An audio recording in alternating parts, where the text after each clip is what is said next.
with that, I wanted to hand it over to Bill Brick from the San Diego Air Pollution Control District. Thanks, Daniela. I wanted to thank everyone for attending tonight's monthly Portside Community Steering Committee meeting. We appreciate everyone taking time out of their busy lives to help move this important program forward. Before we start with our very busy agenda, I did want to recognize that 2 of our members cannot be here tonight due to more pressing family issues. As always, family first. David Flores is not here due to a loss in the family, and Sylvia Calzada is not here while she attends to her mother. So please keep them in your thoughts. Tonight we will be hearing from Kathy Keehan, who will give us an update on incentive projects. And then our focus tonight will be on the draft Community Emissions Reduction Plan, or CERP. Mayani Luther, our new Deputy Director, will take the lead on presenting the chapter on actions and strategies. The draft CERP has resulted from a major effort from APCD staff with significant help from our 4 subcommittees and other steering committee members. We will be getting updates from those subcommittees tonight as well. Next month, the district will be hosting 2 public workshops to present draft CERP to the public. These will be held virtually on Monday, September 21st from 6 p.m. to 8 p.m. and Wednesday, September 23rd from 1 p.m. to 3 p.m. Input and comments from the community are crucial to developing the best CERP possible before we take it to the county's Air Pollution Control Board in November. In addition to electronic notifications, we will be sending out approximately 45,000 notices in English and Spanish by U.S. mail to all residents and businesses in the Portside communities. So please plan to participate. To better accommodate these public workshops and to give us time to consider comments and recommendations from these public meetings, we have moved the September Steering Committee meeting to September 29th. Still a Tuesday, still 6 p.m. to 8 p.m. Tonight, we'll also be hearing from Steering Committee member Sandy Naranjo, who will discuss a letter of support for the Office of Environmental Justice. Stephen Tiantanu from the California Air Resources Board will talk briefly about their response to the fire aboard the U.S. Navy ship Bonhomme Ricard. And we have Steering Committee member Elisa Arias, our representative from Sandag, introducing a letter of support for the California Energy Commission's medium and heavy duty zero emission vehicle infrastructure initiative. Before we start, I was wondering if Rob Ryder, our APCD director, would like to add any opening remarks. Oh, thanks, Bill. My name may show up. This is Israel Garza, my colleague here. I was having a hard time with my link, so if my name shows up as something other than Rob Ryder, now you know why. Just want to thank everybody for the concerted effort to get to this point. So what you'll see tonight, in addition to some other items, is an overview of what I would say is our preliminary draft community emission reduction program. You know, ultimately, this is the community's plan, the community's program. We've received lots of feedback over the last couple of years about your concerns, and I think this preliminary draft document does a good job at capturing some measures that would address those concerns. I just want to emphasize that it's a preliminary draft and it's your document essentially. Yes, it has to be approved by the Air Pollution Control Board, but very much it needs to be a community-led, community-supported effort. And so if you see something you don't like, please say so. And if you see something you do like, please say so. We want your input. That's the fundamental most important factor in this, is that it's a community-supported program that addresses the needs that you've raised, and just to echo Bill's thanks to everybody that has put in so many hours, all the steering committee members, the subcommittee members, putting just countless hours on a very important subject. So with that, I'll stop and thank you very much. And I should say, Bill mentioned Mayani Luther. You'll be hearing from her shortly. She has accepted a interim deputy director position at the APCD. We've had some leadership changes. We've had to I had to bump up a couple of chairs recently due to some retirements on an interim basis. And Mayani now has accepted a deputy director slot to provide some much needed leadership help on this project and on other programs at the district. So thank you very much and enjoy the meeting. Look forward to all the discussion. Great, thanks so much. And for those of you who are new to the space, my name is Daniela Simonovic, and I'm one of the facilitators for the AB617 monthly meetings. My colleague Chuy Flores is my co-facilitator who will be helping, we will be helping guide you all tonight through this process. Para las personas que necesitan interpretación, sí tenemos una intérprete. En su menú del Zoom de abajo pueden integrarse al canal en español apretando en el botón que tiene como un globo y que dice interpretation. So I'm just sharing that if anyone in the room needs, in the meeting needs Spanish interpretation, we do have simultaneous translation or interpretation happening, and you can access that by clicking on the interpretation button on your Zoom menu.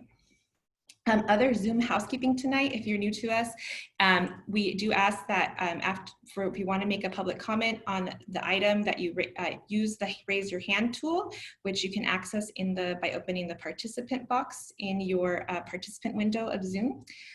You can be video on, video off if you're a panelist, and we do ask that everybody stay muted while they are not talking. So with that, we are going to go ahead and get started with just reviewing tonight's objectives and agenda. So as already discussed, tonight we're going to be reviewing the preliminary draft of the Community Emissions Reduction Program and providing feedback to the Air District on that initial presentation, which tonight will focus mostly on the chapter focused on strategies and actions, which is chapter 5. We're also going to be voting as a steering committee on a letter of support for the creation of the Office of Environmental Justice at the Air District, and also voting on a letter, as Bill mentioned, to support the grant application put forth by SANDAG and the Port of San Diego. Following our welcome here, shortly here, Chuy will lead us through roll call, and then we will approve our minutes from the last month's meeting and tonight's agenda, and we'll start with our presentations for the night. We are hoping to be able to finish by 8 o'clock. That's my mission as your facilitator, to get you all, well, many of you may be home, but off of Zoom, I guess, on time. So with that, I'm going to hand it over to Chuy to help us go ahead and take roll. Good evening, everybody. So go ahead, Chuy. Good evening, everybody. So at this moment, I'll call folks' names one by one, and please speak, unmute yourself, and tell us if you're present. Ashley Rosia Tremonti from the city of San Diego. Present. Christy Dachanchi. Jack Monger. Present. Macy Hatch. Sarah Giobbi. Present. Thank you. Larry Hoffreiter. Here. Thank you. Elisa Arias. Present. Thank you. Joy Williams. Here. Thank you. Raymond Pay.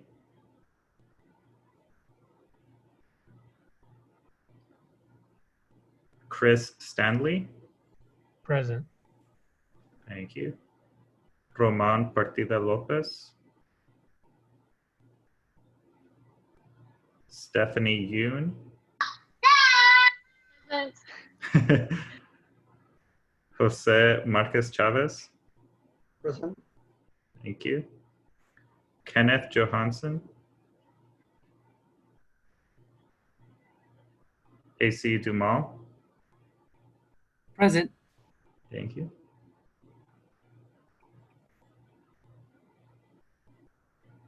Liana Rios.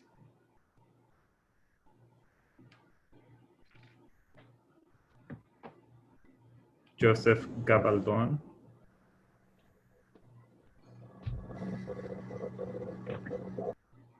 Filomena Marino, Sandy Naranjo. Present. Thank you. Ted Gottschalk. Here. Thank you. Hillary Medina. Alicia Sanchez. Presente. Gracias. Margarita Moreno. Presente. Gracias. Irma Ortiz. Giapsi Gomez. Olympia Andrade Beltran. Vanessa Contreras. Salvador Razo Abrica. Present. Thank you. Montserrat Hernandez. Presente. And I believe that's it. And I see Roman is here on the chat. Yeah, I'm sorry. And this is Diane Vermeulen. I'm standing in for Ken Johansson. He's in a temporary position with headquarters, and so I'm acting in his position right now. Got it. Thanks, but to clarify, I believe he is actually Jose's alternate, and Jose is here. Right, Jose? I heard you. Yes, that's the case. Perfect. Okay. So just to make sure that if you're here both with your alternate and the primary member, that the only voting member today is the primary. So today, Jose. So anyways, but thank you for joining us today. And I just got a message from Macy Hatch that she's also here. Awesome. So at this time, I'll open it up to the steering committee. If someone wants to make a motion to approve last meeting's July-September notes and tonight's agenda. I'll motion that. This is Ted. Got a motion Second. from Sandy and a second from Ted.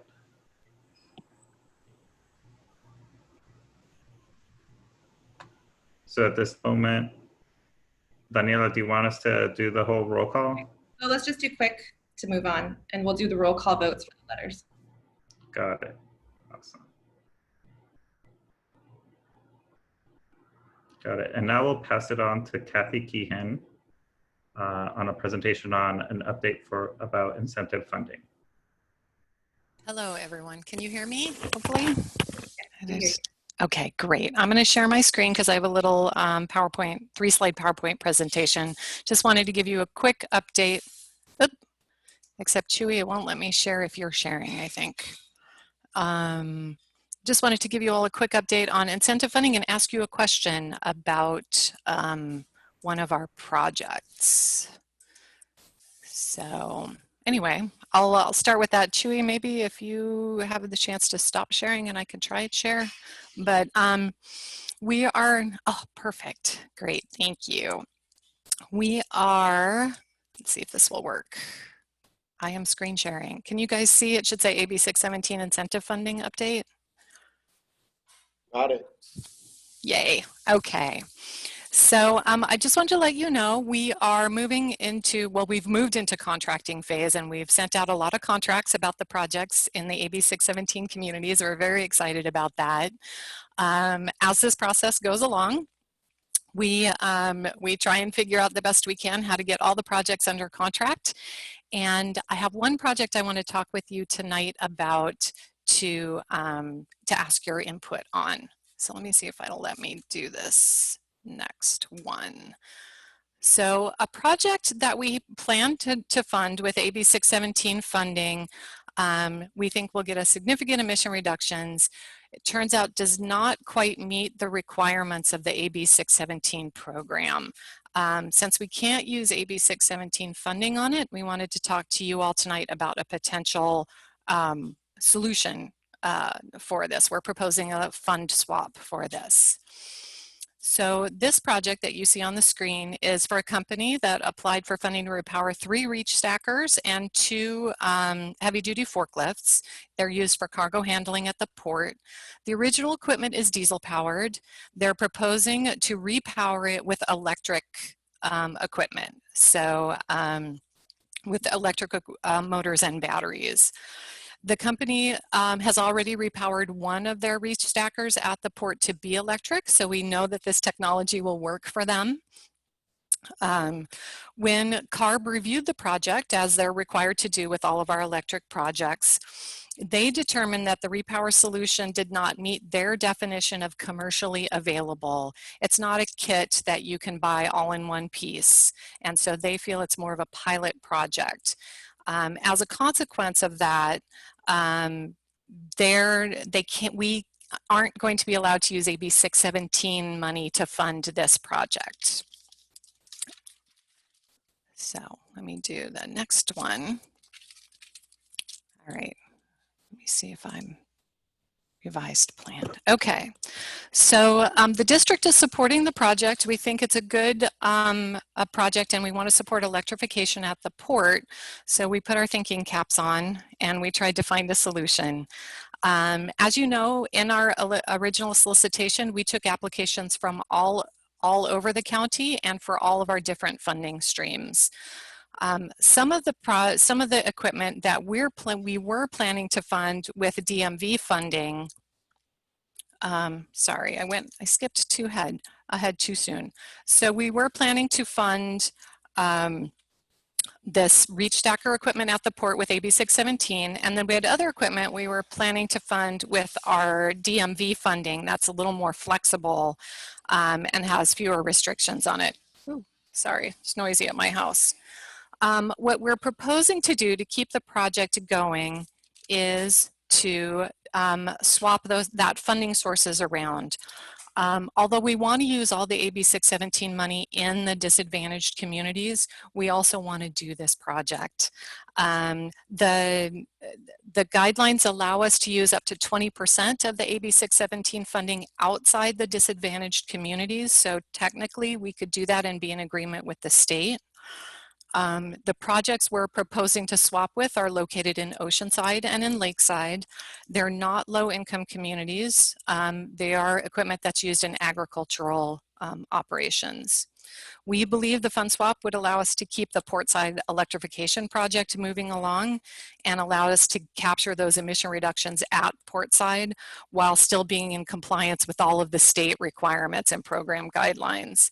So we're just asking tonight if the committee would be in support of doing this fund swap so we could continue to fund the port equipment.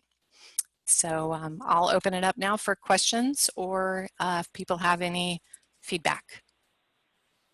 And I'll stop I guess I'll probably stop screen sharing.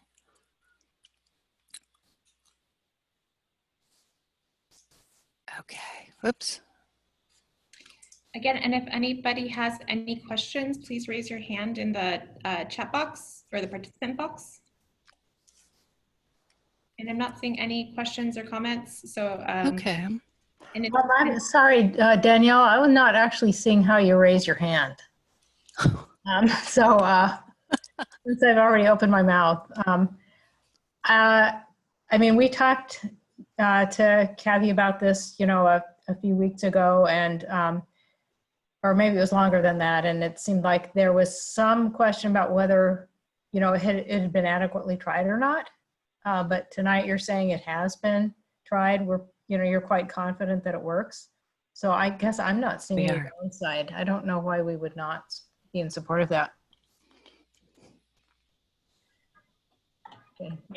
If that's a motion, I would second that. This is Jack. Okay, I move that we support that. Thank you, Jack. I'm not seeing a hand either, but this is Larry from the port. And yeah, I would just, first of all, I want to thank APCD staff and Kathy in particular for being creative and helping fund this. So I'd definitely be supportive of the funding swap. Thanks for thinking of this option for us. Great. Thank you all. And sorry, for those of you who can't see the hand tool, Joy, Elisa, and Larry, it's actually because they made you co-hosts since you're sharing tonight. As co-hosts, you can't see that. Sorry, my bad. There's always to zoom something. Okay, great. Well, with that, perfect. We're moving ahead. Good job, Kathy. As usual. Thank you all very much. And with that, we're going to turn it over now to Mayani Luther, the recently promoted interim deputy director. And she's going to start sharing her screen, and she's going to walk us through the overview of the preliminary draft community emissions reduction program. So take it away, Mayani.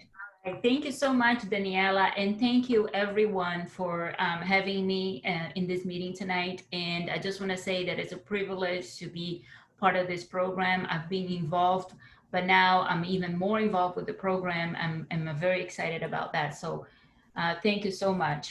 With that, let me share my screen here.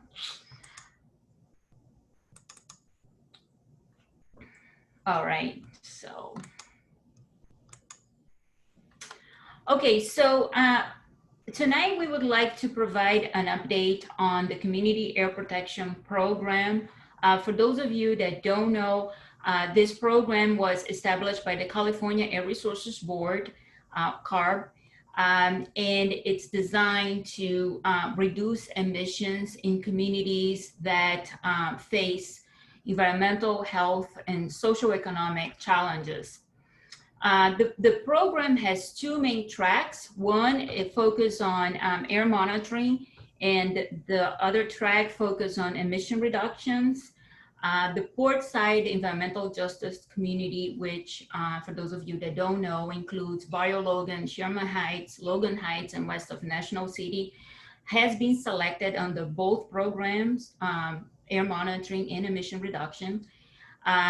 So tonight's update is going to be focusing on the community emission reduction portion of this program. So I would like to start with a timeline of this program. So the California Air Resources Board selected the Portside community under the emission reduction program in December of last year, 2019. Since then, we've been developing an emission reduction plan. So currently we are under this purple box, the second box that you see on the screen. And so we've been developing the plan. And after that, we have to present the plan to our board for approval. And subsequently, the plan gets reviewed and presented to the CARB's board. That's supposed to occur next year in January. And then with the board approval, we can start the implementation of this plan. The steering committee has reached out to the California Air Resources Board to request a 6-month extension for the development of this plan. And the reason for this extension is due to all the challenges that we are facing this year with COVID and other things. So CARB has been really receptive to this extension, and we also think it's a great idea. This is such an important program. We don't want to rush. So we think it makes a lot of sense to have this extension. But what we are proposing here, what we're calling two-phase approach, is to go to our board as originally planned in November of this year, 2020, and propose to our board certain emission reduction strategies that we feel are ready to be implemented. And then after that, CARB would provide an update to their board in January. And subsequently, we would go back to our board to present the entire plan, all the strategies, and and then if that's approved, then we would go.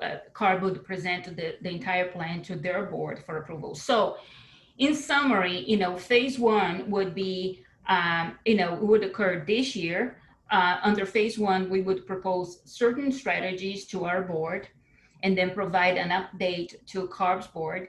And phase 2 would be the full plan, you know, the entire plan being presented to our board next year. And subsequently, you know, we would get presented to CARB's board. So, you know, the idea here is to really, under phase 1, you know, we would present certain strategies to our board. And if these strategies are approved, we can start the implementation. So, you know, we can start the emission reduction process in the community. And then we would have additional time to further develop certain strategies that needs more vetting, that, you know, involve other jurisdictions. And, you know, we can certainly use that time. So one of the things that we want to discuss tonight is to see whether or not there are any concerns with regards to this approach. So I wanted to talk a little bit more about, you know, this emission reduction plan that we've been working on.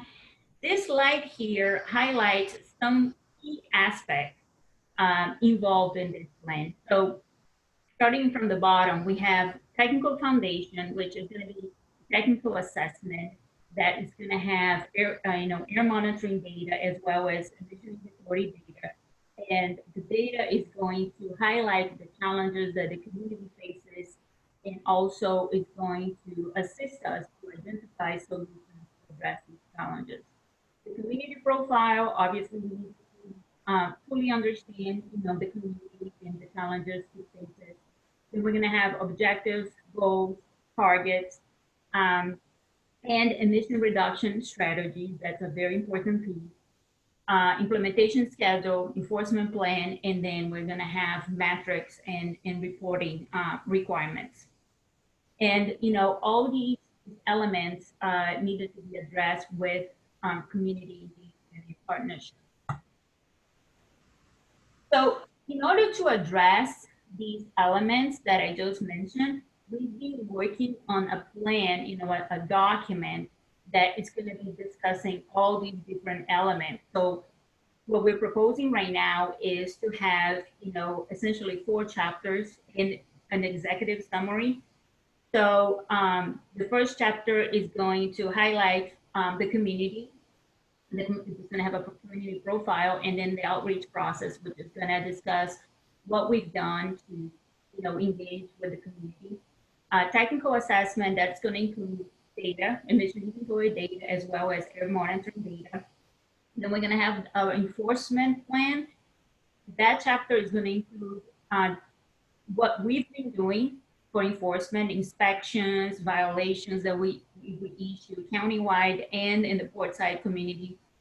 And then that chapter is also going to include what CARB has been doing locally. And then we have chapter 4, which is going to be on action and strategies. So that chapter, we believe, is the core of this whole document, because it's going to highlight, you know, essentially what we're proposing to do to reduce emissions.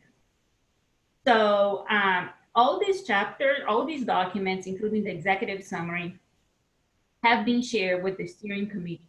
And the chapter on actions and strategy has been posted on our website. And I'll show you in a little bit where to find that, because again, that's a very important document. So just to elaborate a little bit more on the strategy piece, you know, we've been developing strategies with targets and goals. Again, you know, the goal, ultimately what we want to do is to reduce emissions in the community.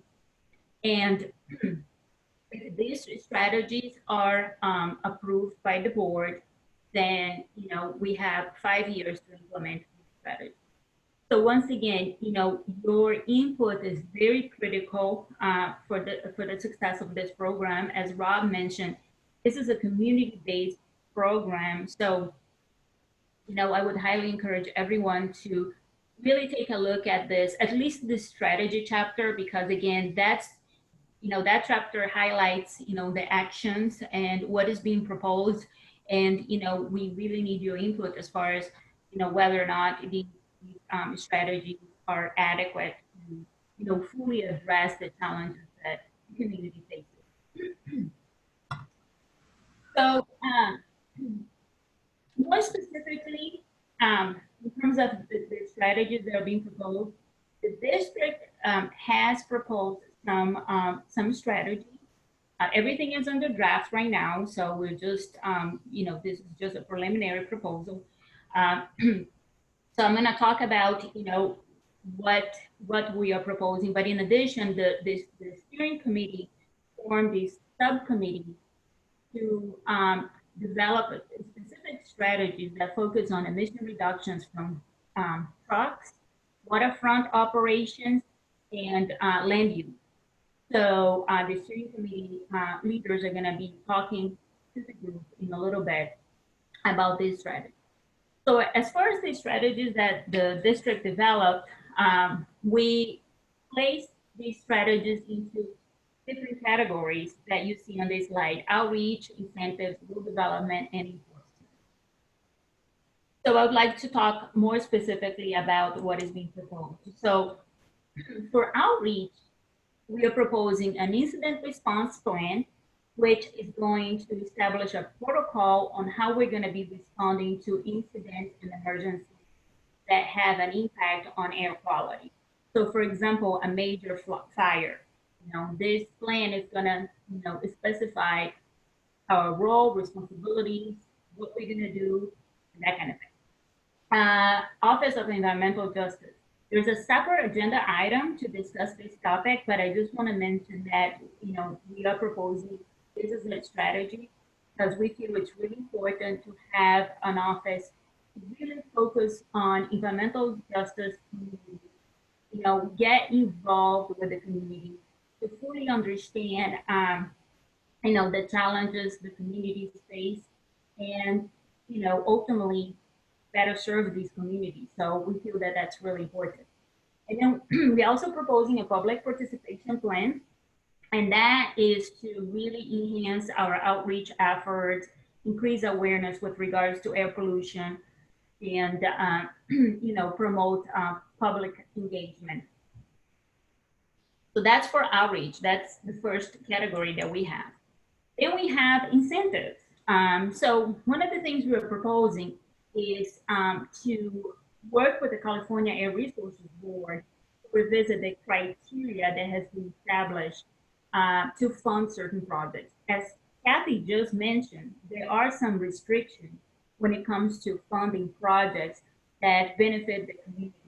So we know that electrification is important for the community. We know filtration is important, vegetation barriers. So what we really want is to exercise some flexibility, to basically meet the community needs. So that's that strategy. We're also proposing to reduce emissions from passenger vehicles. So we're proposing to implement incentive programs such as the Clean Car for All.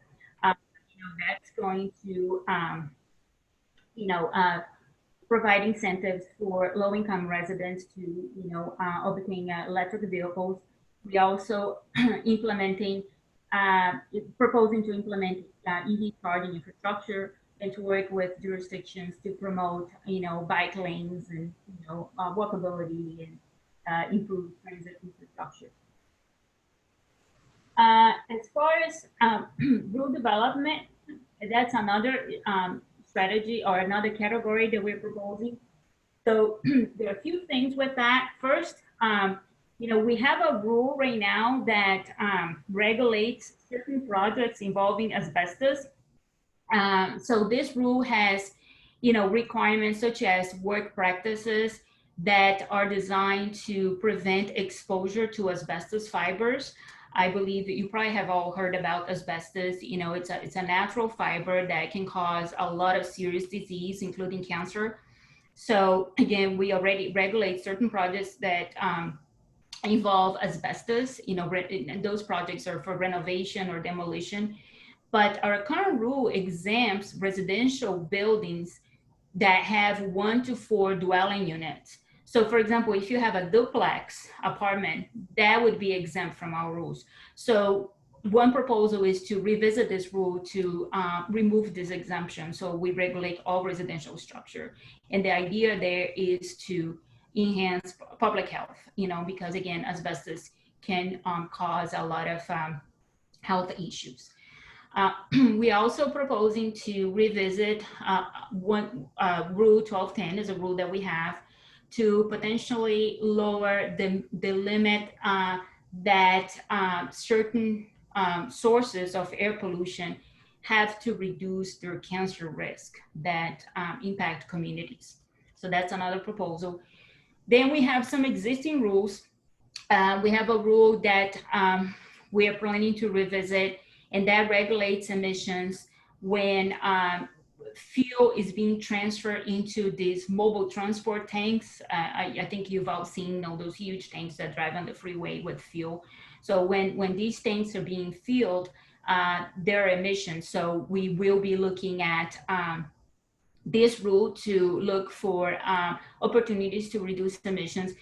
This effort we have to do anyway. We have to revisit this rule regardless because, we needed to meet all the regulatory requirements. So I'm just putting that here, for awareness, since this is a great opportunity for outreach. Same thing with our architectural coding rule. This rule has limitations on, how much, pollution is emitted when certain products are applied. For example, if you're painting your house, the coating is going to be subject to certain standards.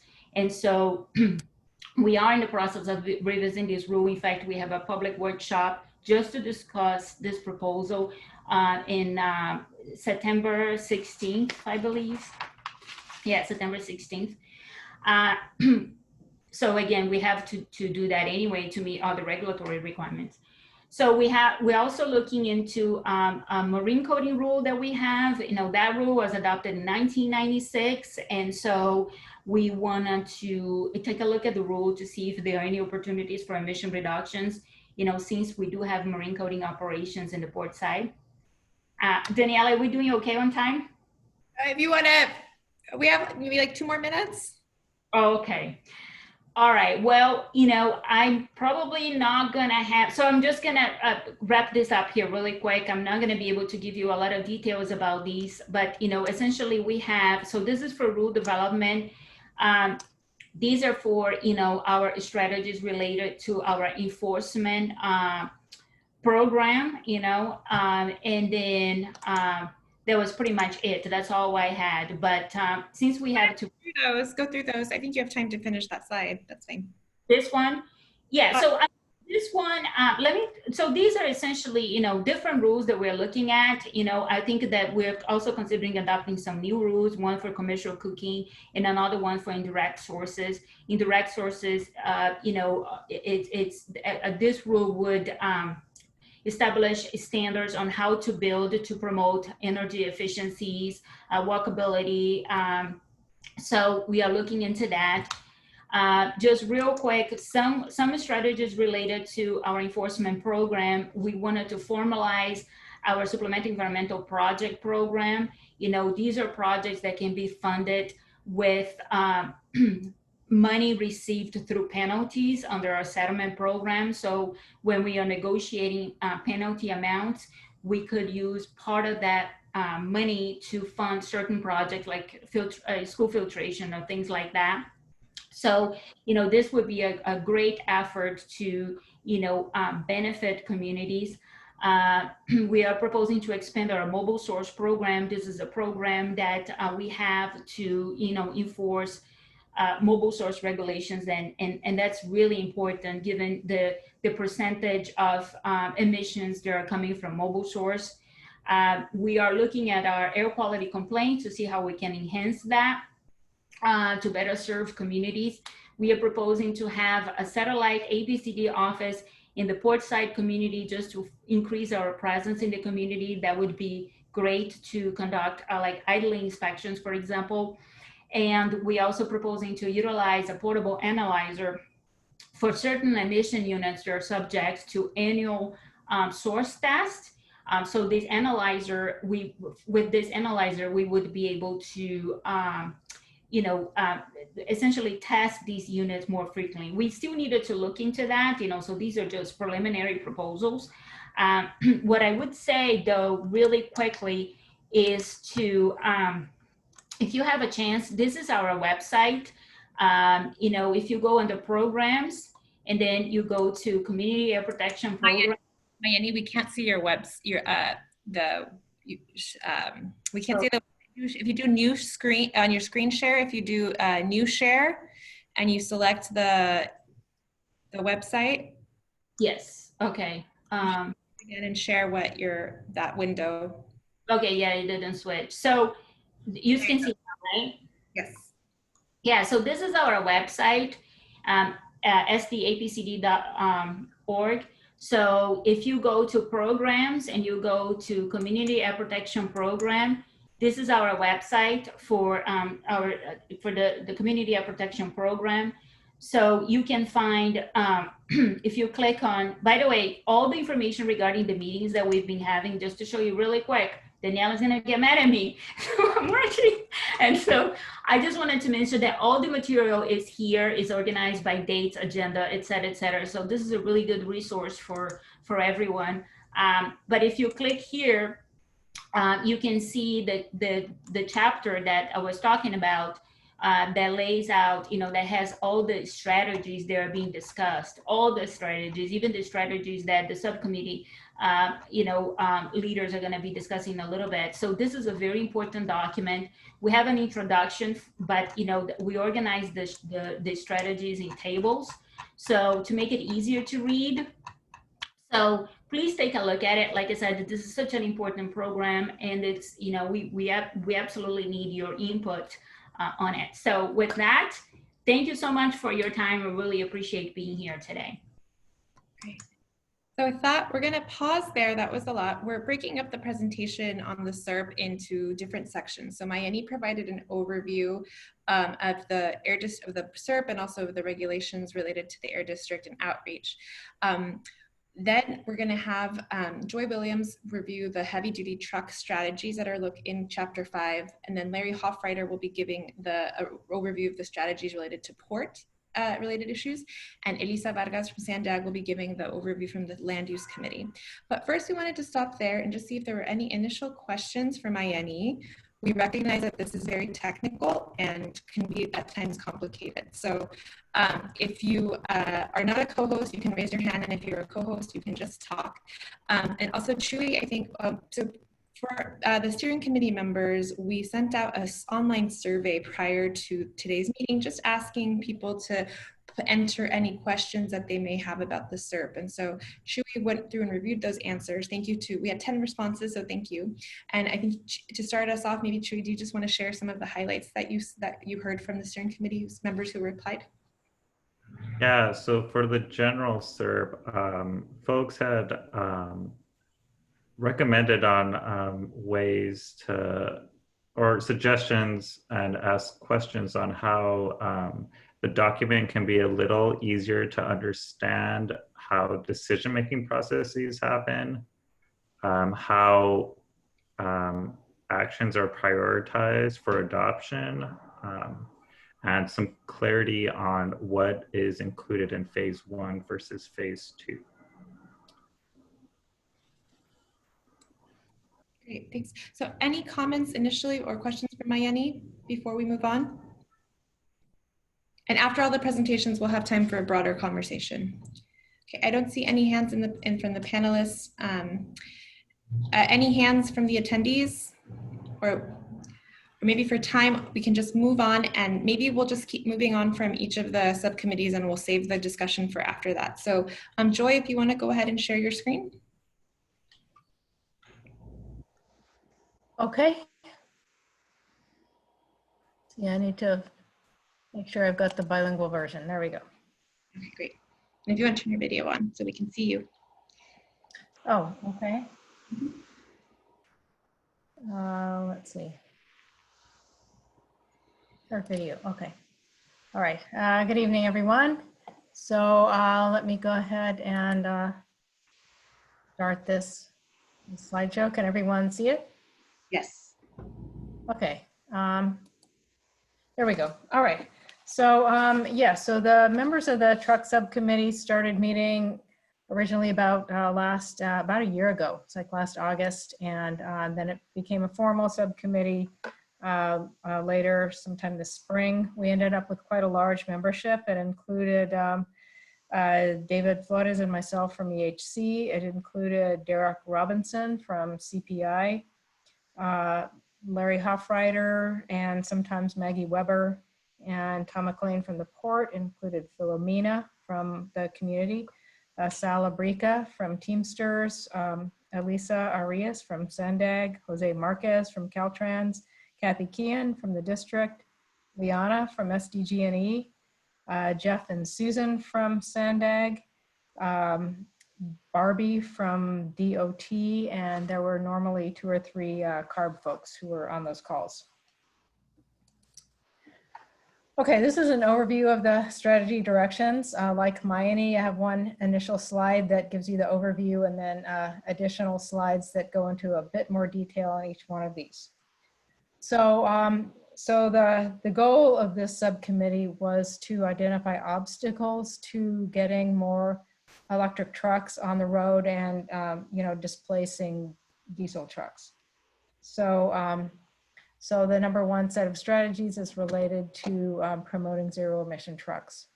In order to make that work, to have those trucks on the road, we need to get the infrastructure in place so that they can charge the electric engines and have places to park at night where they can also plug in. Both of these, the trucks and the infrastructure, require funding. So we have a set of strategies related to funding. Enforcement is a method of reducing exposure to diesel. So it doesn't get more trucks on the road necessarily, but it reduces people's exposure to diesel. And that would include things like enforcing the idling regulations. And then the fair outcomes for truckers is another thing we talked about, to make sure that the burden of buying and maintaining new trucks does not fall, or falls on the entities that are actually profiting from that trucking. So that's concerned with justice and also with sustainability. We want to make sure that trucks that are out there get maintained. Okay, looking a little more closely on the first one, promoting zero emission trucks. The key strategy for the port related trucks is this port pilot project. And that's a short haul project for heavy duty diesel trucks that are hauling port cargoes to and from the terminals. So the port started this with a survey of truckers and trucking companies, and identified, at least came up with some estimates of how many diesel trucks are using the port and what routes they're using. And based on that, they've tentatively identified a couple of routes where it would make sense to do a pilot project and assess the feasibility of electric trucks for those routes. They have an estimate here of what they think that would get off the road in terms of diesel truck miles avoided. We also talked a lot about how to go beyond port trucks and look at electric trucks in the region, and what's the next step that's needed to facilitate that happening. And we identified that a needs assessment to identify where truck charging infrastructure is needed. So if we're going to put in more charging in our region, where does it make sense to do that? So Sandag has committed to doing a needs assessment step, and then there's a broader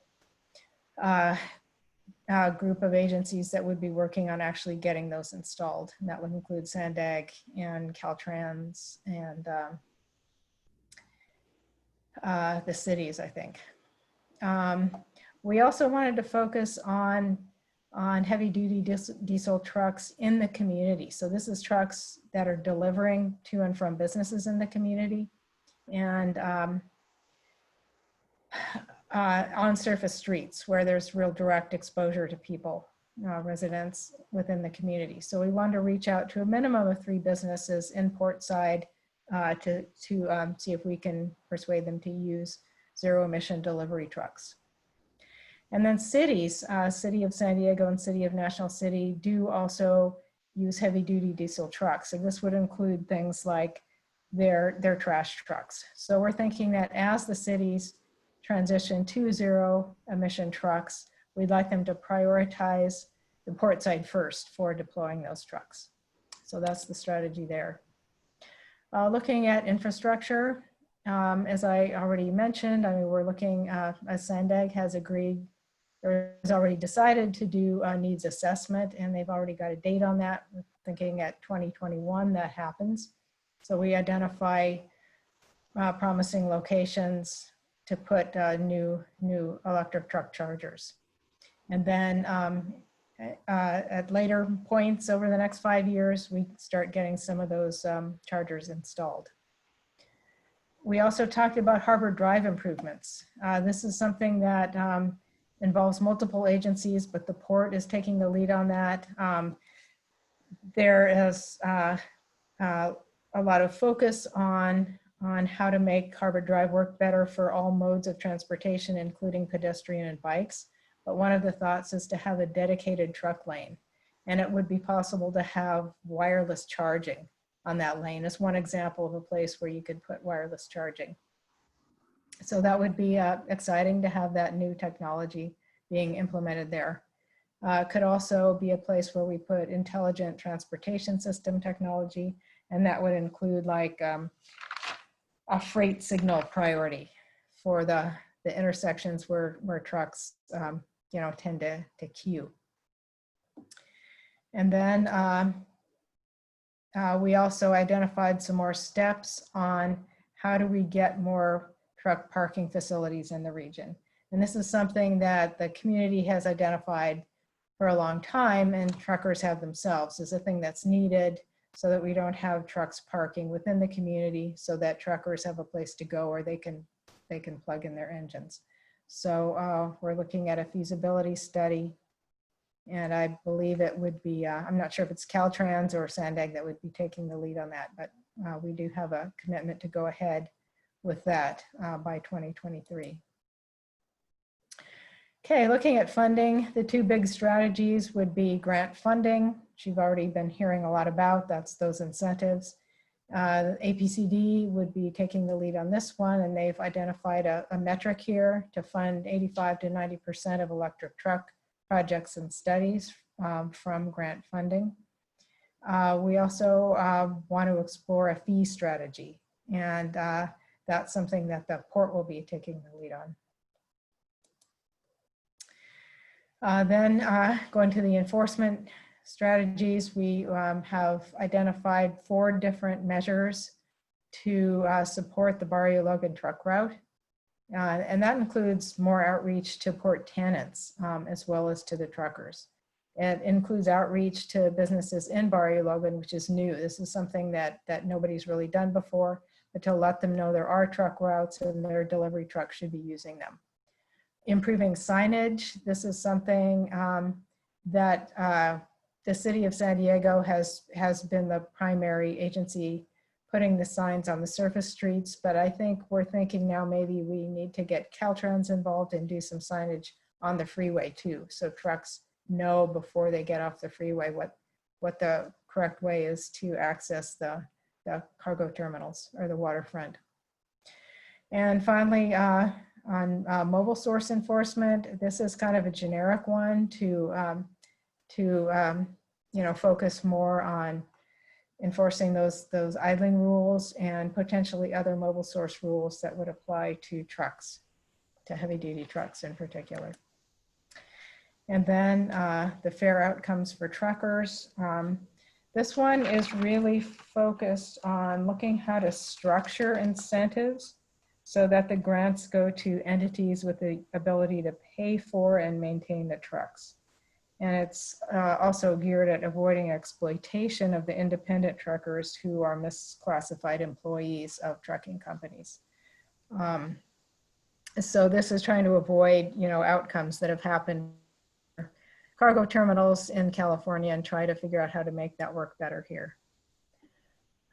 So that's the very short summary of all the things that we've talked about. As Mayani has said, this is on the APCD website, and soon I think there will be the much more detailed set of all the measures and all their detail.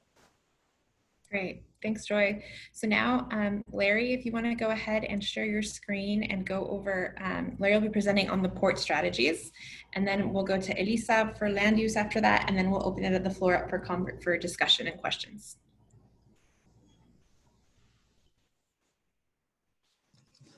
Great. Good evening, everyone. Thanks for having me. I'm Larry Hoffreiter from the Port of San Diego. I'm happy to report out on the Port Subcommittee. Just a general background, we've met 8 times since the subcommittees were formed. And you can see here we have a broad range of stakeholders that we've worked with. A lot of the same members from the truck subcommittee, but we also included the Navy, PASHA, as well as Sophie from PASHA, who's a terminal operator at National City. So real quickly, just a quick heads up that the Navy has been participating in the Port Subcommittee meetings. We're not going through any of their strategies tonight, but the Navy is working with their leadership because they're a federal agency. So AC will be following up with their leadership and circling back, I think, with the steering committee once he has a better idea in terms of what the Navy can do. So with that, we looked at 4 general categories. We looked at 1, vessels. We looked at deploying zero and near zero emission equipment. We looked at a outreach, education, and training program. And then we also looked at on-road vehicular transportation. In terms of the vessels, the 3 big strategies that we want to highlight is, one is a vessel speed reduction program, and this would be implemented primarily by the Port of San Diego. Essentially, if you slow down to a certain nautical miles, you can reduce pollutants while the vessel's in transit. So we're going to be exploring updating that program and potentially expanding that. Another key component is a shore power or equivalent system. So essentially, when a vessel comes into berth at both 10th Avenue and the National City Marine Terminal, there's some vessels that can hook up to shore power, so they don't necessarily have to run their auxiliary engines. So there's either shore power or there's a capture control system to, again, reduce the emissions associated with the vessels at berth. PASHA Automotive, who's our terminal operator at National City, has agreed to pilot a test ship emission reduction shore power system by 2024. And then the third is tug and ferry technology. Again, the port doesn't own any tugs or ferries, but we do work closely with a lot of those companies. So our goal is to reach out to them and evaluate options to try to advance zero emission tug and ferry operations as well. So that's what we're recommending for vessels. For cargo handling equipment, the port has already reached out to our Board of Port Commissioners, and we're going to be working with the equipment owners at 10th Avenue to transition to zero emission cargo handling equipment. The goal that we're striving for is to reduce diesel particulate matter by 92% and NOx by 78%. So we have some ideas in terms of how to do that. And again, because we don't own the equipment, we can't promise it, but our goal is to work closely with the equipment owners to try to get some of this grant funding so we can start transitioning to zero emission equipment. In addition, Sarah Giabi, I should have mentioned her earlier, but she's been very instrumental working with the shipyards. They're also going to be looking at zero emission equipment potential for the working waterfront, the shipyards along the coast. One item that they've committed to is to require Tier 4 or zero emission air compressors, which is a common piece of equipment used at the shipyards. They're also going to be pursuing zero emission and near zero emission for off-road equipment when it makes sense to do so. I think my screen froze. There we go. In terms of outreach, education, and training, the shipyards are going to be providing, they've agreed to provide annual trainings on best practices to reduce emissions to their ship repair contractors. So that's another step that they're going to take that they've committed to.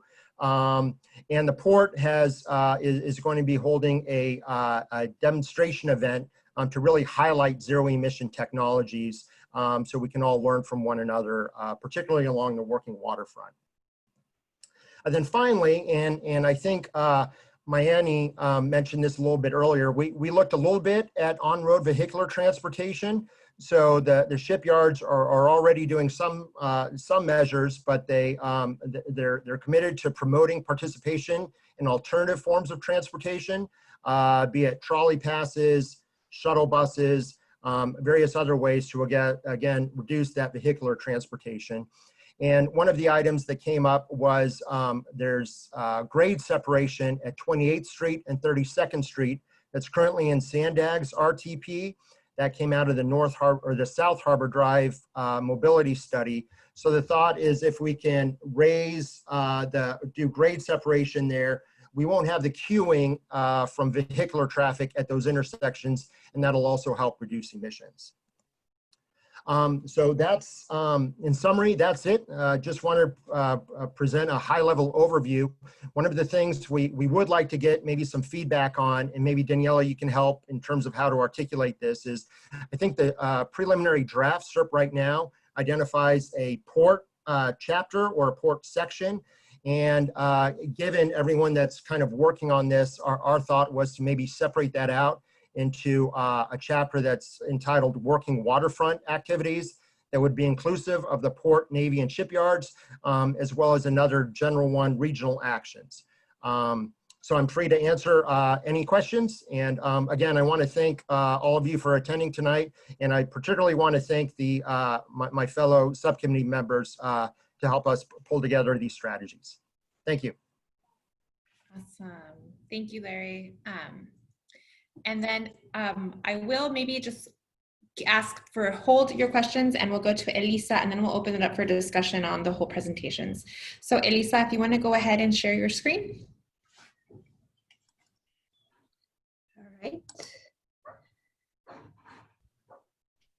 All right. Perfect. I see it.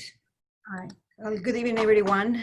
First, I want to recognize David Flores, the chair of our Land Use Subcommittee, who organized us for many meetings to get to the recommendations that were submitted to the Air District, and also the members of the subcommittee, and several of them are with us this evening. So we have groups of 6 categories of strategy, and I'm going to quickly run through each of these groupings. So one is to promote buffer zones and increase setbacks, and that relates to providing support for the Barrio Logan Community Plan update with transition zones. Regarding air quality policies and permits, this is linked to confirmation of coordination with the APCD on permits related to the Barrio Logan Community Plan update policies, and then also support transition zones between residential and industrial land uses under Port Policy 725. The other categories to reduce exposure to sensitive receptors, and here what we mean are basically schools, daycares, and residences. And for indoor air filtration, there are a few strategies related to both schools and others, and also for landscape barriers, also to prevent or ameliorate the exposure to pollution along I-5, and also for new construction. For urban greening, there are several proposals related to parks and Boston Avenue, an expansion of Cesar Chavez Parkway between 25th Street and Cesar Chavez Park, the expansion of Pepper Park in National City, and also additional urban green spaces in National City. Related to enforcement is related to the truck route, also expansion of the truck route on Main Street between 28th and 32nd Street.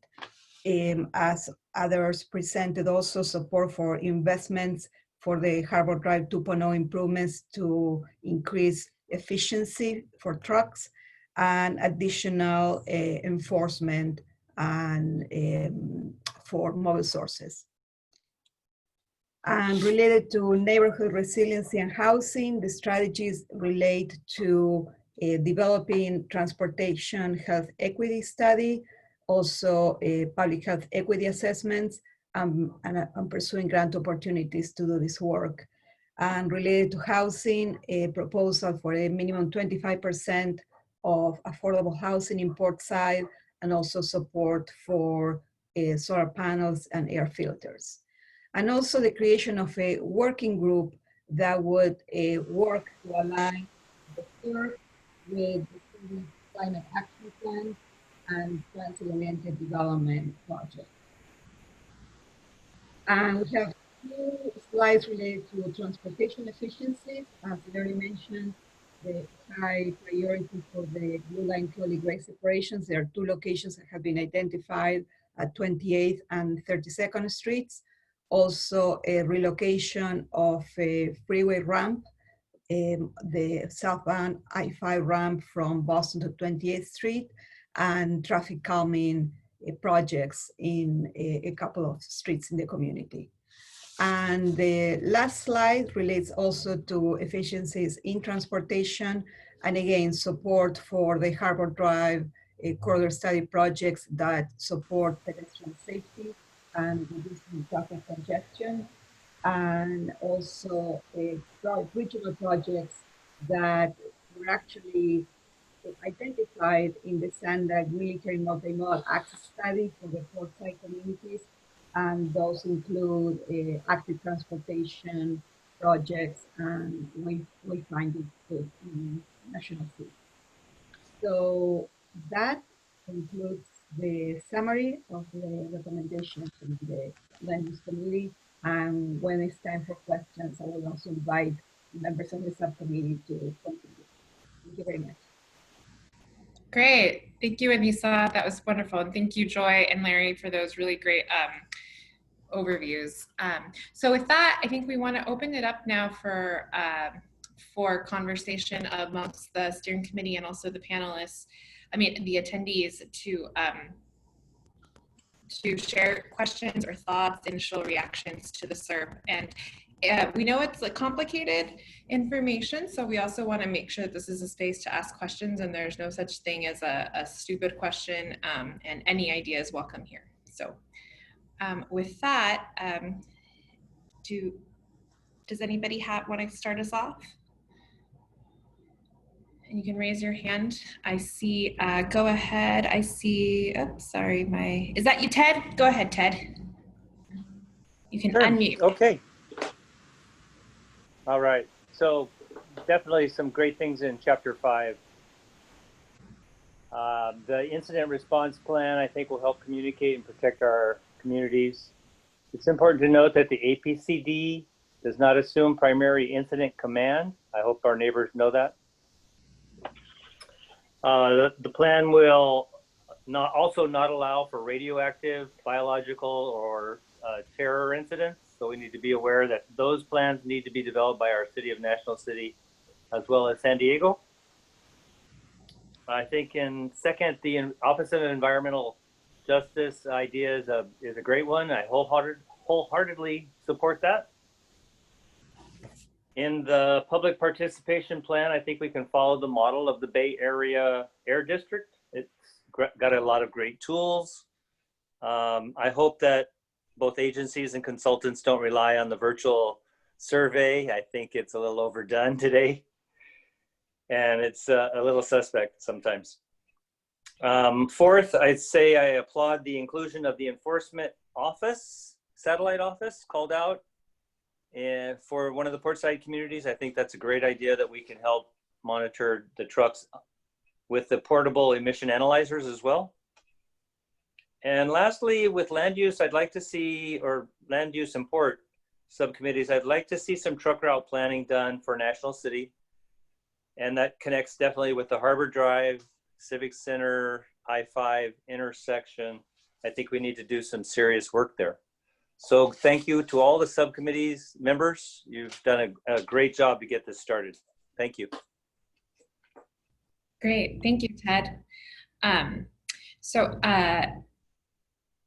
Great, are there any other questions or comments? If so, raise your hand, or if you don't have the raise your hand option from the steering committee, you can just do it. So, Daniela, just real quick, I just wanted to mention that, you know, CD has presentations I can email to you, but the okay? posted on our website under Better I'm looking. our 617, but I'll email to you. And then also, I just wanted to remind Miami, you're breaking up. If you can speak closer to your microphone. And also, I did share the links in the chat earlier to the website. I'll share them again. I'll paste them again in the chat. Great. And then I just wanted to mention that we're going to have, I think it's been mentioned before, but we're going to have 2 public workshops for this plan. One is going to be on September 21st and another one on September 23rd. We are sending, Bill mentioned that earlier, we're sending notifications to about 45,000 residents on that. The information is on our website. And we do ask, we have to publish, these chapters that, I mentioned today in anticipation of the public workshop. So we would like to ask the steering committee to send us any comments, regarding any of the chapters by September 8th. Of course, we're going to continue to get comments and accept comments, but if there are major comments with regards to the chapter that you wanted to be addressed before we disclose the documents to the public, we really need those comments by September 8th, which is 2 weeks from today, right? Great. Great. Are there any other comments or questions or clarification? Yes. Who's that? Hi, Danielle, it's Jack. Can you hear me okay? Yes, we hear you. Hey, Jack, go ahead. Thanks. Sorry. A lot of great recommendations. I'm not going to reiterate or comment on every single one of them, just a couple that jumped out. Begin with the EJ recommendation for an EJ office, an EJ department. I think that would be best served if it wasn't strictly located within the air district, because EJ issues are not strictly limited to air issues, water quality issues, lots of different things, land use issues even are certainly a big part of that. And I would suggest, to get more bang for the buck out of an office or actually a team of people focused on that topic, would be to have it placed within the county jurisdiction and the county in such a manner that it was equal to or considered on the same level as the other departments in the county that track those issues. So just my suggestion there. The land use side, lots of great recommendations as well. The buffer zone in particular that I know is a component of the Barrio Lugan Community Plan update is a very welcome recommendation. What I did want to ask the committee, I wondered if there was any discussion of the issue of new housing being constructed adjacent to the freeways. Our recognized most egregious source of emissions. I believe that we're going to focus on preventing exposure and emissions, that I wondered if the land use group gave any thought to a recommendation that would restrict new construction within 200, 300, 400 feet, and I don't know what the right distance is, but I'm sure the Air District has some data on that, to prevent exposures. While on the one hand, we're trying to limit emissions in the district in one way, and then we turn right around and build new housing for people right adjacent to the freeway or within 200 feet of the freeway, which is way too close. It's, what benefit is the community really getting from that? So I guess it was both it was a question and a comment in terms of whether or not that had been looked at all. But if not, maybe the committee would like to take a look at, or consider taking a look at, a recommendation of that source. And that's all I had. Thank you. Great, thanks, Jack. Any other comments or questions from the steering committee?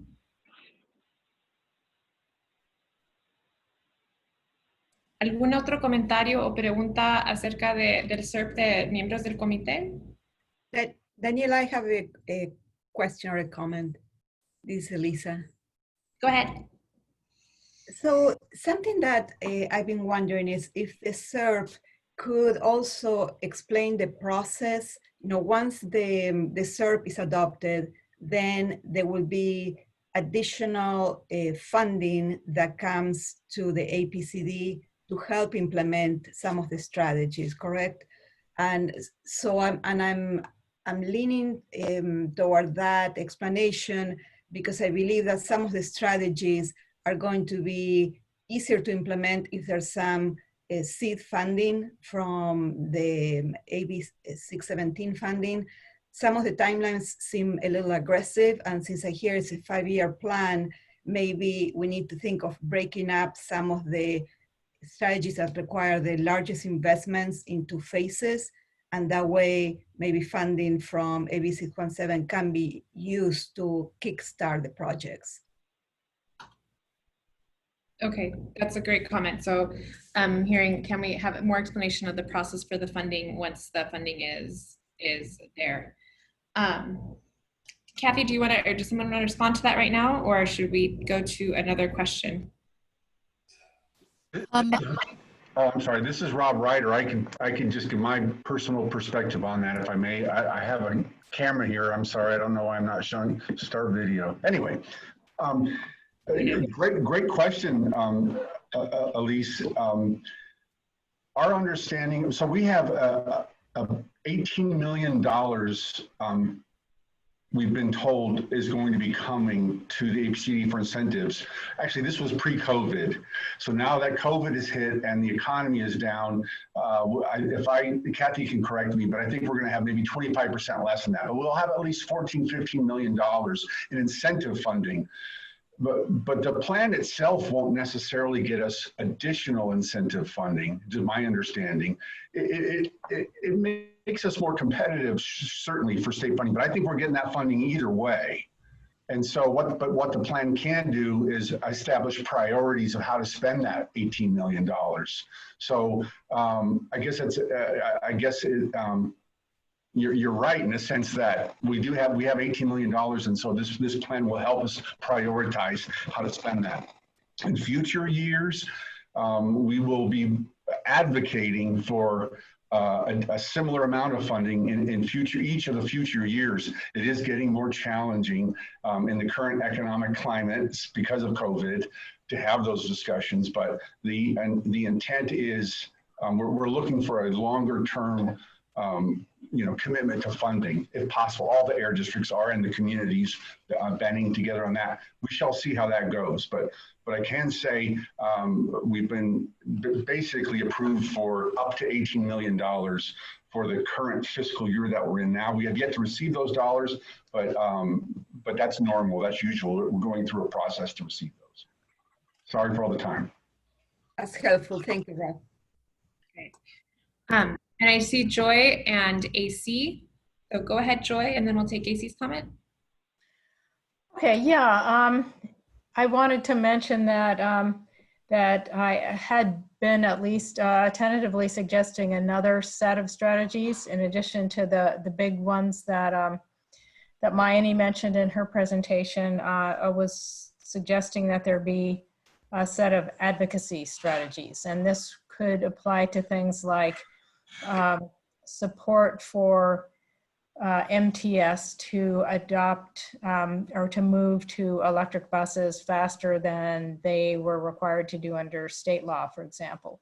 So it would be, or for CARB to adopt the strongest, possible rules for moving away from diesel equipment in all forms. So, these strategies that we're seeing tonight are still draft, and I just wanted to mention there are some other things that are potentially on the table, and that's one of them. That's all I had. Great. So far, just a summary of what we had. I mean, there was mixed support on Office of EJ, Ted sharing that he thought it's a great idea, Jack offering maybe a different model for that outside of the air district, hearing that public participation, the Bay Area AQMD did some good stuff, and that also that we can model, look to, also that we shouldn't be relying so much on virtual surveys, despite our virtual world now, thank you, coronavirus. Support for the office of, support for the satellite office to support enforcement.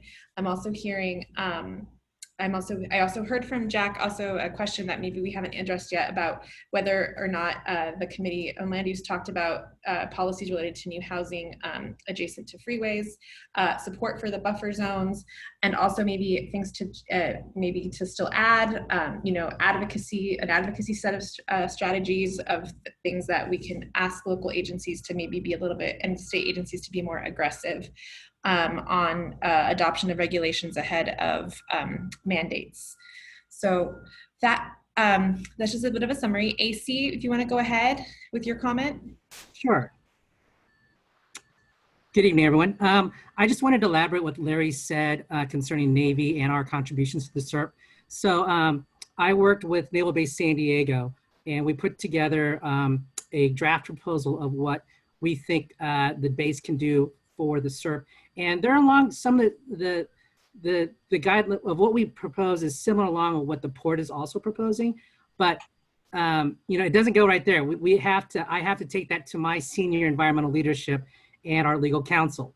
They have to review it. They have to sit there and say, yes, legally we can do this. We're not violating federal rules and regulations, because as you know, we now are operating within the federal regulations. And then once it gets done with that, it then goes up to the regional commander, Admiral Bolivar, and her senior staff, and then they have to comment on it. So we are now in that first round of comments with my senior leadership, and then once senior leadership and the council and our legal counsel, our lawyers, look at it and say yes, that, you know, this is possible, we then take it up to the regional commander, and then she and her senior leadership have to look over and say, and then give their approval. I mean, and if at any time they can give comments, and we have to wait and respond. So we are working diligently to try to push this forward.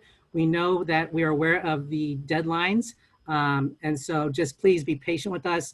Understand that we are working very hard. It's just a process, and that process can take a little bit, and we're doing as best as we can. So that's all I wanted to say, and thank you very much. Well, thank you for that, AC. And we realize that this is a very long and technical process with many partners and many roles. And so we appreciate you joining us joining here and sharing all of that. Great. Any other comments from the panelists? Because if not, I'm going to go to the attendees. And I don't know if anyone in the attendee mode would like to raise their hand to ask a question or a comment.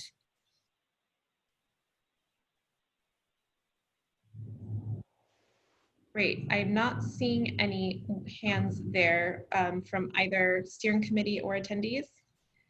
I also just wanted to highlight Larry's point, just building off what AC talked about too, about, you know, incorporating maybe more specific strategies to all the active waterfront versus just the port. So, all right. Well, if no other comments or questions, we do want to raise the September workshops. Those will be an opportunity. Those will be 2-hour workshops where, again, they'll be held via Zoom, where we will be working to provide a space for more feedback from the public and to more questions. And people will hopefully by that time have more time to digest everything that that is in the current draft version. So, ninguna otra pregunta o comentario? Nobody has any other questions or comments? Okay, great. Is there anyone from the Air District that wants to make a closing comment related to the CERP before we head on? Or anyone from the steering, or from of our presenters? Thank you, Danielle. It's Rob again, and Rob Ryder. Let me see if I can get my video. I just wanted to, on funding, so I have some very exciting news. I just have the privilege of sharing this, and I don't know if Supervisor Fletcher's staff or any other board staff are online, but I was just participating in a county budget hearing, and the county just approved of $550,000 for the Portside community for up to 1,000 homes in the Portside community to receive residential air filtration device and a residential air monitoring device. And I saw air filtration as one of the suggested strategies in the CERP. So it sounds like we just found some great funding to implement that project ASAP. So more to come on that, but fresh off the press, that was Supervisor Nathan Fletcher's proposal that he got unanimous approval by the board to do that. So again, $550,000 to outfit up to 1,000 residences in the Portside community with a residential air filtration unit and a residential air monitoring unit. So unfortunately, I can't answer any questions beyond that. We will have to quickly design that program and figure out the criteria. But you know what I know. I know a little bit more. I was watching the hearing, but frankly, we still have to figure out how to roll this out. And more to come on that. So thank you so much, and congratulations. It's a great resource. Well, what a great news to share and way to end out this conversation on the CERP, and maybe we can figure out, incorporate that money and how to spend it into the CERP. But that's great. So wonderful news and very exciting. Thank you for sharing that, Rob. I'm looking forward to hearing how we roll that out. Great. Well, so if there's no other comments from members of the public or from the steering committee, we'll move on to our next item on the agenda, which is a vote on the letter of support for Office of Environmental Justice. And so this is I think the third time we put this on the agenda. And so I wanted to hand it over to Sandy Naranjo from our steering committee to provide us an overview again around the letter, and also just noting that, as Mayeni had mentioned in her presentation, this is included as a strategy in the preliminary draft CERP. So Sandy, if you want to go ahead. Thank you, Danella. Yes, and I hope the third time is a charm tonight. So hi, everyone. My name is Sandy Naranjo. I'm a member of the steering committee. And the reason for this discussion here tonight is that we really want to talk about how we can make this reality. I'm very excited that the Office of EJ is considered it's actually in the draft CERP. So I really wanted to address Jack's question because he highlighted some important areas about the Office of EJ that it should be in the county. And the reason why we're focusing on APCD is because of AB 423 being adopted into law last year in 2019. APCD will be its own agency, and we actually have a chance to develop this office, and we hope that this can be a blueprint for the county. So what we know is that our communities are heavily impacted by toxic air pollution. What we also know is that Harvard released a study showing communities like ours have an 8% chance of dying of COVID compared to other communities that have one less unit of particulate pollution. And on top of that, we had the Navy ship fire where we had to shelter in place in a pandemic, inhaling these toxic fumes. So we know there is a need to have representation and to have staff, resources dedicated for staff that's going to uplift our communities. So the letter is no different from what was on the agenda originally in June. What I hope is that we can vote to submit it to the County Board of Supervisors. And this meeting will take place on Wednesday, September 30th. So our communities deserve it.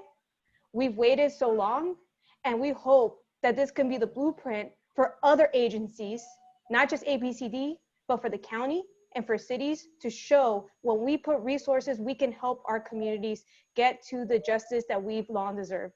So I'm here to open any questions. Great, thank you, Sandy. So before we go to any questions or comments, does anyone from the Air District want to say anything about that, or? No, okay, and so again, raise your hand in the chat box, or if you can't see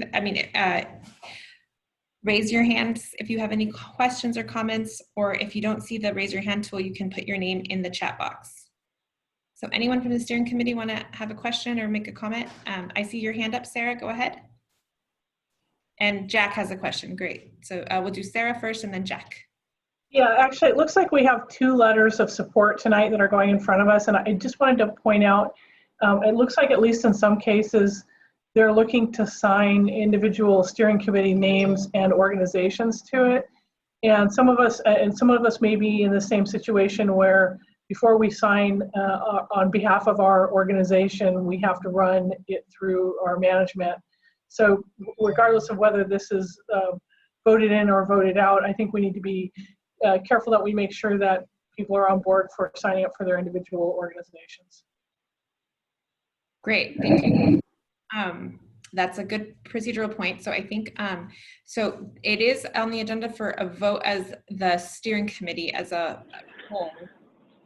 So I believe by the charter, if the steering committee as a whole votes, you can sign on as just the steering committee. Or the other option could be that, as we've done with other letters, different people from the steering committee can sign on and support individually. So I think those are the options to lay out for whoever wants to make a motion at some point for the vote. So does that provide enough clarification, Sarah, to your concern? Yes, thank you.